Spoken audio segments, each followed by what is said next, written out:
Welcome to IAS Phoenix Rise to Rank.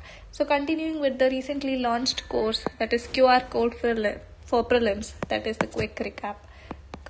And we are doing economy this week.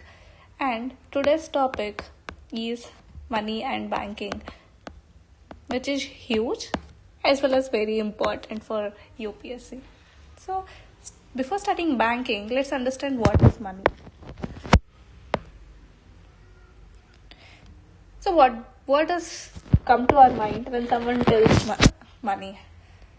Money usually means all the currencies in your wallet, whether it is coins or whether it is 100 rupees notes to 500 rupees notes and even 2000 rupees notes. But that is not what money completely consists of. It includes everything else. DDs, check, digital money, all this constitutes money. So what are the functions of money? Money is a store of value. That is, if you have money, you're wealthy. Money is also the medium of exchange, which means it acts as an intermediary for exchange of goods and services. Money is a standard for deferred payments. Deferred payments means all those payments which you do in the later phases. That is, you make someone work for 1 month and then you pay them wages.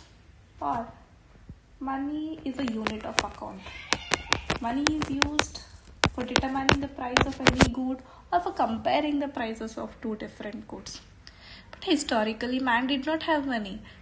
Man used what is known as barter system, where goods were exchanged for goods. So if I have cattle and if you have rice, we need the other things, then I exchanged cattle for your rice. But what happened was, the major problem with barter system is the double coincidence of wants. When two things have to be exchanged, there must always be a factor of want present and at the same time. And therefore, money evolved, which acted as an intermediary for the exchange of goods. Then money became a metal coin, paper money, plastic cards are those ATMs, credit cards in your wallet. Then electronic money and even cryptocurrency is a form of money. Studying the form of money in detail, let's understand what is commodity money. Commodity money are those which historically possessed intrinsic value within themselves. For example, gold, silver, etc. Then what is fiat money?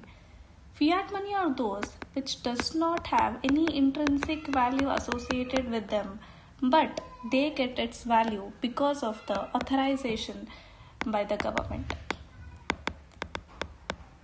To understand this better, for example, the 500 rupees notes before demonetization has its value because they were authorized by the government. But after demonetization, it lost its value and then turned into a sheet of paper because the authorization was taken back by the government. And what is legal tender? Legal tender is a subset of fiat money. Legal tender refers to those money which cannot be refused by the citizen of India for the settlement of transaction. Which means these are those types of money which cannot be refused by a person. This is of two types: coins, which are known as limited legal tender, and currency coins, which are unlimited legal tender. Which means that if you take a loan from someone, if it is millions of money and you go pay them back through millions of coins, then they can easily refuse it, because according to Coinage Act 2011, it is a limited legal tender, and currencies, they are unlimited legal tender. Coming to currencies and coins, who issues them? So it is RBI as well as Government of India who issues the legal tender in India. RBI issues all the currency notes except rupee 1, and Government of India issues rupee 1 currency notes and all the coins, and Government of India can issue coins up to rupees 1000. And there is a terminology which we can study here known as signiorage. That is the difference between face value of money and the cost of producing it, which is the profit which is earned by RBI and government. Coming to the next form of money, that is DDs. DDs are present within the bank which can be withdrawn by the depositor on demand from their accounts. This is allowed through digital payments and even checks. So what is check? Check is a written order which is given by an account holder instructing the bank to pay a specified amount of money to a specified person. So are check and DD legal tender in India? No. Both check and legal tender, though are fiat money, but are not legal tender. And suppose if we have to pay the loan back, the person can refuse, saying that these are not legal tender. And next is digital money. Digital money includes all the transactions which are happening through the electronic platforms. This makes money transfer faster as well as transparent. Cryptocurrency. Cryptocurrency includes the digital or the virtual form of currency. These are mainly through cryptography to enhance security, and they operates in a decentralized network. So, central government of India has not authorized it to be used as a fiat money or the legal tender. Examples include Bitcoin, Monero, etc. Are cryptocurrency illegal in India? No. Currently, cryptocurrency are not declared as illegal in India. In fact, they are treated as virtual digital asset which are taxed in India. Next is CBDC, which is Central Bank or our country's official digital currency. Are these legal in India? Yes, these are legal in India, and these are both fiat money and legal tender. You can use it for person-to-person transaction as well as person-to-merchant transaction. It can even be converted into cash. It can be deposited in bank, similarly like our paper money. Non-fungible. What does fungibility mean? Fungibility means which can be interchanged. Non-fungible tokens, it is also a unique cryptographic asset which is nothing but the ownership of physical or digital asset. Maybe it is a digital art. This, however, cannot be divided. It is non-divisible. It is non-interchangeable, and it has a unique value associated with it. These are the two things. This is CBDC, that is country's official currency, and there is something known as e-rupee, which are completely different things. CBDC is issued by RBI, which is a legal tender which can be used for transactions in a country, maybe person to person, person to merchant, etc. It is similar to whatever currency we use in today's world. Whereas e-rupee, it is a prepaid digital voucher which is there for specific purpose, which is issued by NPCI. which is purpose specific, or it is even SMS or QR code based, which means that there is a QR code which can be used for redeeming maybe an education, or maybe for getting DBTs such as rice, wheat, etc. This does not require an even bank account. This is a purpose specific prepaid digital voucher which is released by NPCI.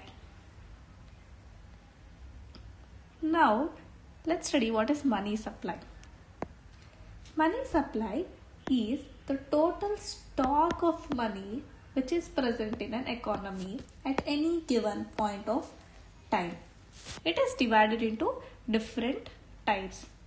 This includes all the money which is present, the currency which is present with the public, or the deposits which are present in the banks, both demand deposits, time deposits, or other deposits which are present with the RBI, etc.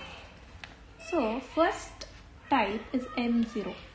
M0 represents the monetary base of the economy. This includes the currency present in the circulation and banks deposits with the RBI and all the other deposits with the RBI is M0, which is called as reserve money or high powered money. Next is M1, M2, M3 and M4. Let's study them. M1 includes currency which is present in the public plus demand deposits present in the commercial banks and other deposits which are present in the RBI. So this is more liquid. Liquid in the sense this can be easily transferred from person to person or maybe from banks to person. And M2 includes M1 plus all the saving deposits which are present in the post office. M3 again includes M1, not M2, but M1 plus the time deposits which are present in the commercial banks. M4 includes M3 plus, because M3 does not have saving accounts of the post office, here it includes saving accounts and all the other different accounts. That is, it includes all the deposits present in the post office. Here, which money is more voluminous? Obviously, it's M4, which is more voluminous because it consists of everything else. And which is more liquid? Obviously M1, because it is easily transferred. So this classification is based on liquidity, where liquidity tends to decrease as you move from M1 to M4 and volume tends to increase when you move from M1 to M4. Liquidity tends to increase when you move from M4 to M1 and volume tends to increase when you move from M1 to M4. So most liquid is M1 and RBI uses M3 as a standard for monetary aggregation of policy purposes. Next is liquidity trap. What is liquidity trap? So, RBI, and there are different banks and there are different individuals in a society. If an individual has certain amount of money with him, he tends to spend certain amount and he will deposit some amount of money, maybe in the bank, one. as a saving. And bank one uses this money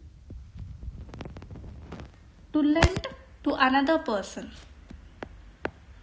This person again spends certain amount of money and deposits the remaining money in bank one or maybe bank two. This is how money circulates in an economy, and RBI tends to control this circulation through its different monetary policies, which we will study further. But what happens is, a person, maybe when the interest is slow or when he is in speculation of demand of money, people tend to expect that interest rates maybe will rise in future, and they hold this money. So at that time, money does not flow in this way, and whatever the monetary policies RBI tend to use will become ineffective. Such situations are known as liquidity